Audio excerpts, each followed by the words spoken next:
Many upgrades in motor vehicles occurred in the span from World War I to World War II, one of which was tanks. Tanks were made to be a much bigger impact on the war than the constantly breaking hunks of metal in World War I. These war machines were made to take serious damage and not break down. Submarines, with an upgrade over the popular German U-boats during World War I, these submarines had upgraded the torpedoes to work more often, accurately, quieter, and these submarines were much quieter because nuclear submarines came into effect. Aircraft. Planes had a much expanded role in World War II because they were used as more within recon. They were also used as bombers, gunners, and rescue. Bombing made planes a major factor in the war, especially at the end with atomic bombs. A nation's location, history, and resources played a major role in tactics during World War II. For example, Russia's vast land allowed the Russians to execute scorch-the-earth policy, and their resources and factories all the way back to be able to back up and retreat towards their resources, whereas the attacker in Germany was losing supplies rapidly. Germany's location caused them to form the non-aggression pact so they could avoid a two-front war as long as possible, whereas the Russians wanted to get land and avoid war. Finally, the US stayed out because it was not their war to fight, according to most citizens, because it was across the sea and out of sight, out of mind. Looking back at the war, it appears obvious that the Allies should have never allowed Germans to rearm. That is why we say hindsight is 20/20. Because even when Germany was weak, all the Allies still remembered all the trouble that Germany brought in World War I, and was not something that anyone wanted to go with. A turning point in the war was when Germans decided to ignore the German-Soviet pact, and the Russians moved to the Allied side. So in hindsight, making an enemy of the Russians added a second front to their war and a couple million more enemies. Instruments and medical advancements in World War II.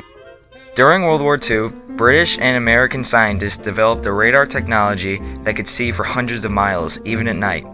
This radar worked by sending out radio waves and analyzing the reflected waves that bounced back off any objects in the air. This would give soldiers the ability to spot enemy airplanes, ships, or submarines even before they got in their field of view. This provided a massive tactical advantage, something that soldiers in World War I could only have dreamed of. There was also penicillin. There were many medical advancements, but penicillin was probably the biggest one after World War I. It was a collection of antibiotics that helped eliminate infections causing bacteria. The penicillin works in the instance that your immune system was not enough to fight off the infection itself. The penicillin destroys the bacteria's cell walls, thus killing the bacteria. In the instance that the bacteria builds a defense to penicillin, then you would need to combine a dose of other inhibitors. Synthetic rubber was also created. This type of rubber during World War II. When Japan conquered and controlled all of Asia, this meant that they controlled nearly all the supplies of natural rubber. Rubber was highly needed for tires, boots, and many other important items, so the United States needed a new way to produce quality synthetic rubber. This definitely saved soldiers from running around barefoot. And by the end of the American War, at least 50 American factories were cranking out huge quantities of synthetic rubber, more than twice that of global natural rubber production before the wars began. Over the course of World War I, there were many alliances that formed, one of which was the Axis powers, which mainly consisted of Germany, Italy, and Japan, whereas the Allies consisted of Britain, France, USSR, and the USA. Tensions from these countries after World War I led to these near unavoidable conflicts in World War II. For starters, Germany was hit so hard after the Versailles Treaty that anyone who said it would bring Germany out of such a time it would unite under. This was because Germany was forced to pay almost all reparations, and they had to give away territory, and, well, you get the idea. Then after World War I, France, Britain, and Russia were willing to do almost anything to avoid another conflict, such as World War I. In World War II, there were many upgrades in weaponry. There were huge advancements in firearms from World War I to World War II.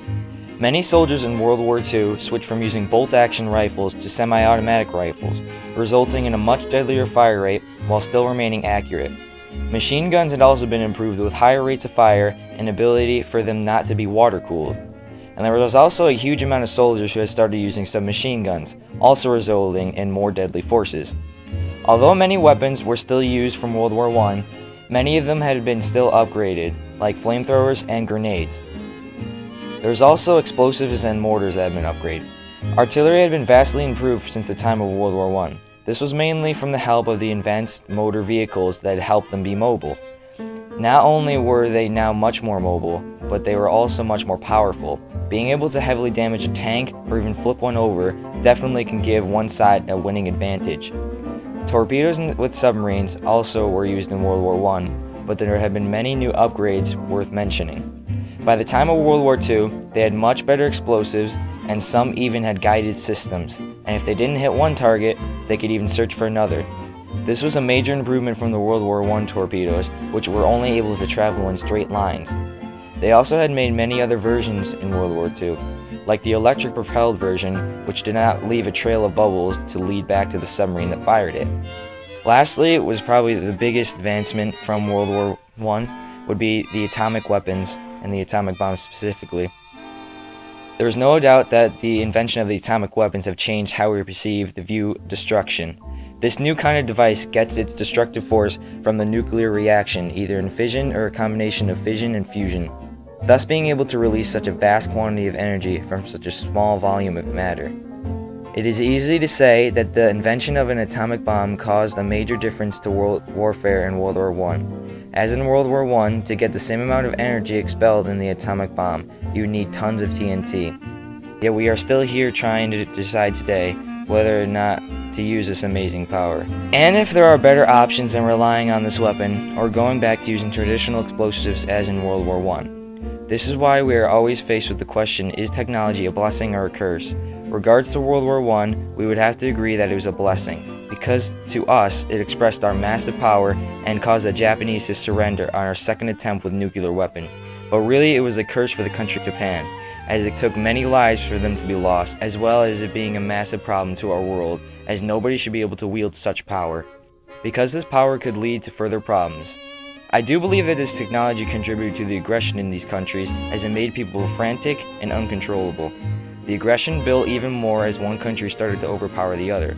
In conclusion, to the states that we are set in, it is safe to assume that we must not remain simple-minded. Our efforts to force the Germans to sign the Versailles Treaty as a part of revenge was not a good call, as it is clear to see in this war. It was definitely not worth the amount of lives lost and the amount of people mesmerized. We must learn how to harness the power of technology, and that war never changes, but technology does.